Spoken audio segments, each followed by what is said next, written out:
Assalamualaikum warahmatullahi wabarakatuh. Perkenalkan, saya Yesilena Putri dengan NIM 211FI03012. Pada video kali ini, saya akan mempraktekkan pemeriksaan muskuloskeletal dan integumen. Assalamualaikum Ibu, selamat pagi. Kebutuhan nama dan tanggal Ibu. Nama saya Rasim Maulidiyah, tanggal lahir saya di Jambi tanggal 8 Mei 2000. Baik, saya Yesilena Putri, perawat yang bertugas pada pagi hari ini dari jam 7 hingga jam 2 nanti. Pada pagi hari ini Ibu ada jadwal pemeriksaan otot dan tulang. Tujuannya untuk mengetahui apakah ada kelainan atau tidak. Apakah Ibu bersedia? Ya, saya bersedia. Waktu yang dibutuhkan sekitar 15 menit ya Bu. Siapkan alat dan bahan seperti handscoon, meteran, dan refleks hammer, dan jangan lupa untuk mencuci tangan terlebih dahulu. Pertama, kita periksa pada bagian tonus otot dan kekuatan otot dengan skala 0 sampai 5. Ibu bisa ikutin saya seperti ini. Baik.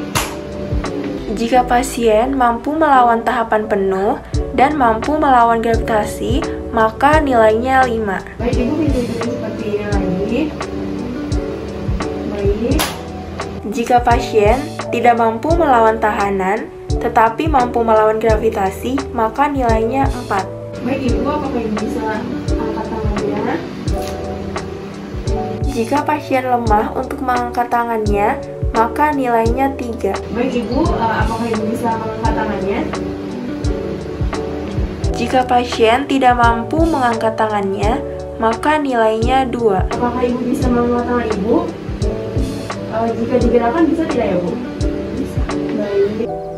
Jika pasien tidak dapat mengangkat tangannya, namun bisa menggerakkan tangannya, maka nilainya 1. Ibu, apakah Ibu bisa mengangkat tangannya dan menggerakkan tangannya seperti ini? Tidak bisa. Jika pasien tidak dapat mengangkat tangannya dan tidak bisa menggerakkan tangannya sama sekali, maka nilainya 0. Jika skalanya 0, 1, dan 2, maka dianjurkan untuk atrofi otot. Untuk memeriksa atrofi otot dengan mengangkat tangan dan merasakan kekuatan ototnya seperti ini. Jika merasanya seperti memegang otot kita, berarti pasien tidak mengalami atrofi otot. Tetapi jika beda, berarti pasien mengalami atrofi otot. Selanjutnya, melakukan pemeriksaan infeksi dan palpasi pada bagian kepala dan leher pasien. Bisa kita lihat pada kepala pasien tidak ada kelainan, tidak ada benjolan, dan rambutnya bersih. Infeksi pada bahu pasien. Jika pasien berjalannya tinggi sebelah, berarti pasien mengalami atrofi otot. Bisa kita lihat pasien di sini normal ya. Selanjutnya adalah pemeriksaan palpasi. 2 jari berada di bagian belakang, bagian spinal, dan 2 jari berada di bagian leher dan mendekati vena jugularis. Kita palpasi apakah ada benjol atau tidak. Jika tidak, kita palpasi sampai bagian tiroid, apakah ada benjol atau tidak. Dan kita maju pada bagian bahu kanan dan bahu kiri, apakah ada benjol atau tidak.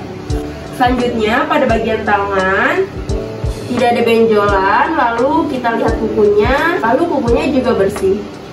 Selanjutnya kita akan melakukan abduksi, aduksi, dan rotasi luar dan dalam. Ibu bisa Ibu melihat ke bawah, baik, ke depan, baik, lalu memutar, baik, lalu ke kanan, dan ke kiri. Baik. Selanjutnya adalah bagian siku pasien. Tujuannya untuk mengetahui apakah ada benjolan atau tidak. Baik Ibu, jika tidak ada benjolan, misalkan Ibu seperti ini, tekuk. Baik. Selanjutnya bagian lengan bawah, apakah ada benjolan atau tidak. Baik Ibu, bisa ke atas, lalu ke bawah, ke kanan, ke kiri, lalu memutar. Baik. Selanjutnya pada bagian punggung pasien. Jika punggung pasien bungkuk ke depan, itu namanya kifosis. Lalu jika tegak, itu namanya lordosis. Lalu yang ketiga ada skoliosis, yaitu pundak pasien tinggi sebelah. Kemudian yang terakhir itu ada kifosis, bungkuk ke depan, tetapi di bagian punggung atasnya itu ada seperti benjolan. Selanjutnya, palpasi pada bagian tubuh pasien. Apakah ada benjol atau tidak? Apakah nyeri, Bu? Tidak. Baik. Selanjutnya, mengukur kaki pasien. Kanan dan kiri, yang kanan 76 dan yang kiri juga sama 76. Selanjutnya dari bagian pusar sampai pergelangan mata kaki yaitu 85. Selanjutnya adalah pemeriksaan forensik. Baik Ibu bisa mengikuti saya seperti ini. Tunggu hingga 60 detik. Jika pasien mengalami kesemutan di bagian pergelangan tangan, maka pasien mengalami tuna kalpa. Tetapi jika hanya pegal yang dirasakan, berarti itu normal. Selanjutnya pemeriksaan Tinel menggunakan refleks hammer. Ketuk sebanyak 3 kali.